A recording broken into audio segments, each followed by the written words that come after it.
गणपती बाप्पा मोरया. सत्यशाली श्री स्वामी समर्थ या मराठी यूट्यूब चॅनलमध्ये सर्वांचे मनापासून स्वागत. गणेश उत्सव म्हटलं की पहिला प्रश्न असतो आपल्या घरी किंवा आपल्या सार्वजनिक मंडळामध्ये डेकोरेशन काय करावे किंवा सजावट कशा प्रकारची करावी. तर या व्हिडिओमध्ये आपण पाहणार आहोत अंधेरी पश्चिम आंबोली येथील धाकूशेटपाडा सार्वजनिक गणेश उत्सव मंडळाने आपल्या आंबोलीच्या महाराजाच्या समोर जी जय जगन्नाथ मंदिराची जे काही डेकोरेशन केलेलं आहे आणि त्याबद्दलची कथा देखील त्यामध्ये संपूर्ण सांगण्यात आलेली आहे. तर असं हे अप्रतिम असं जी सजावट केलेली आहे ती आपण या व्हिडिओमध्ये पाहणार आहोत. तर व्हिडिओ सर्वांनी शेवटपर्यंत नक्की पहा.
जगाचा तारणहार तू, या विश्वाचा पालनहार तू, मोदक प्रिय तू, मंगलदाता, भक्तांची कामना पुरविता. महाद्वार या नगरीचा तू, महाद्वार या नगरीचा तू, दैवत अमुचा विनायका तू, दैवत अमुचा हे गजानन हे गजानन हे गजानन हे गजानन हे गजानन तू आदिश्वर तू परमेश्वर तूच ईश्वर. हे गजानन हे गजानन हे गजानन हे गजानन.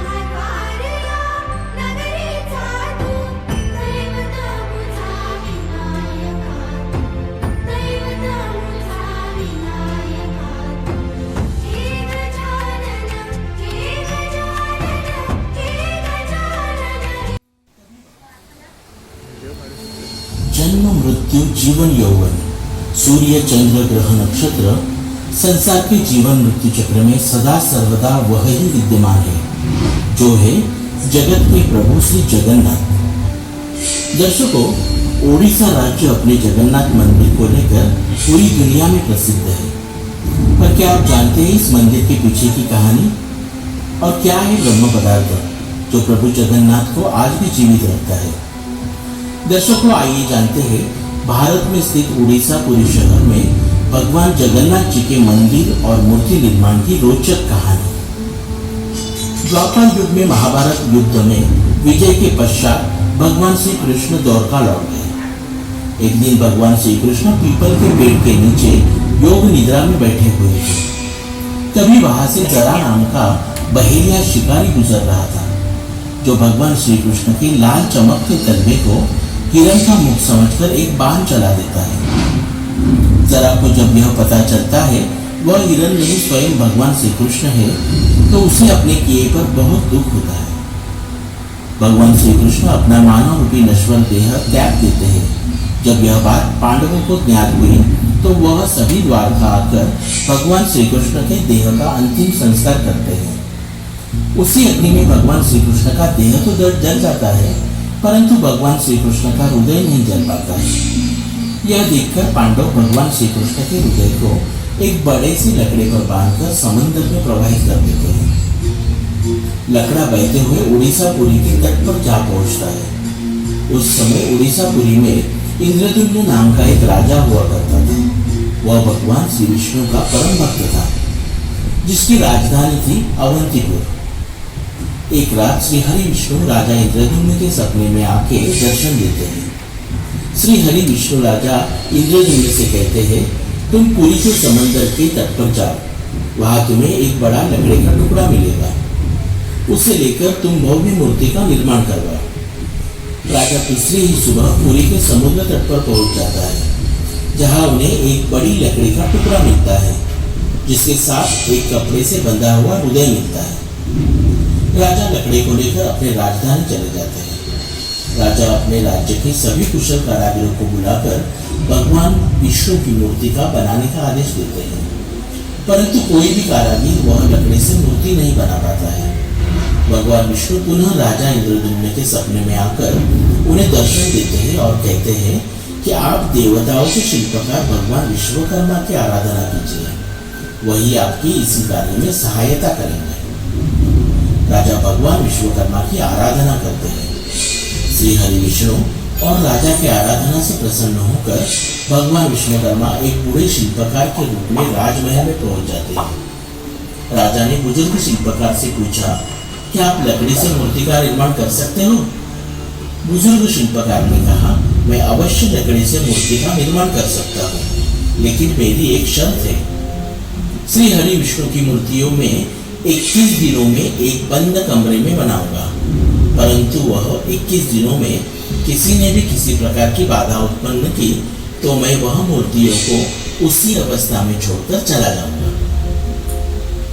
राजा ने बुजुर्ग शिल्पकार की सभी शर्तों का मान रखते हुए कहा, आप मूर्ति निर्माण का काम जल्द से जल्द आरंभ करें। बुजुर्ग शिल्पकार के रूप में भगवान विश्वकर्मा राजा से आज्ञा लेकर कक्ष का द्वार बंद कर मूर्ति निर्माण के कार्य में लग जाते हैं।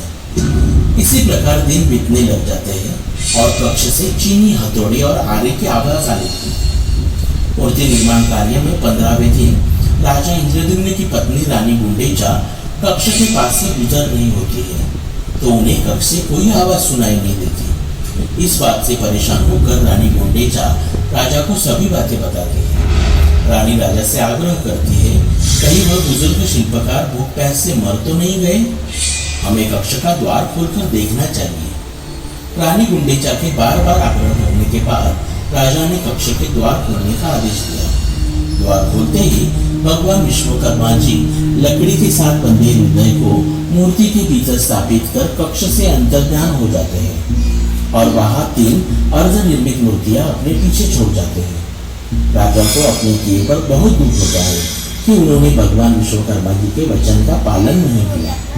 इसी कारण आज भी भगवान जगन्नाथ के आधे हाथ और आधे पांव बने हैं। जब राजा अर्धनिर्मित मूर्ति के पास जाते हैं तो उन्हें भगवान श्री कृष्ण के हृदय की धड़कन की ध्वनि सुनाई देती है, जिससे उन्हें यह ज्ञात हो जाता है इस मूर्ति के अंदर श्री कृष्ण का हृदय विराजमान है। राजा इंद्रद्युम्न ने भगवान विष्णु की इच्छा मानकर उस मूर्तियों को स्थापित किया, जो आज भी भगवान जगन्नाथ नाम से प्रसिद्ध है। दर्शकों, आज भी उड़ीसा के जगन्नाथ मंदिर के गर्भगृह में भगवान जगन्नाथ, भाई बलभद्र और उनकी बहन सुभद्रा की अर्धनिर्मित मूर्तियां एक साथ स्थापित है, जो हर 12 वर्ष में बदली जाती है। जब मूर्तियों को बदला जाता है तब मूर्तियों में से ब्रह्म पदार्थ यानी भगवान श्री कृष्ण के दिल को नए मूर्तियों में स्थापन किया जाता है। जगन्नाथ मंदिर के पुजारियों का कहना है, जब वह ब्रह्म पदार्थ को निकालकर नई मूर्तियों में रखा जाता है तब उन्हें अपने हाथों में कुछ उछलता हुआ महसूस होता है, जो कि जीवित अवस्था में है। मान्यता यह भी है ब्रह्म पदार्थ को देखने वाले की मृत्यु हो जाएगी। इसीलिए ब्रह्म पदार्थ को बदलते समय पुजारियों के आंखों और हाथों पर लाल कपड़ा बांध दिया जाता है। जब इन मूर्तियों को बदल जाता है तो उस समय पूरे शहर की बिजली बंद कर जाती है। प्रिय दर्शकों, प्रतिवर्ष भगवान जगन्नाथ, भाई बलभद्र और बहन सुभद्रा की रथ यात्रा बड़े धूमधाम से निकल जाती है। इसे देखने के लिए देश से नहीं तो दुनिया के कोने कोने से श्रद्धालुओं की भीड़ इकट्ठा होती है। तर सर्वांना आमचा आंबोलीचा महाराजा कसा वाटला आणि त्याचे जे डेकोरेशन केलेले होते ती थीम कशी वाटली हे कमेंटमध्ये गणपती बाप्पा मोरया लिहून नक्की सांगा.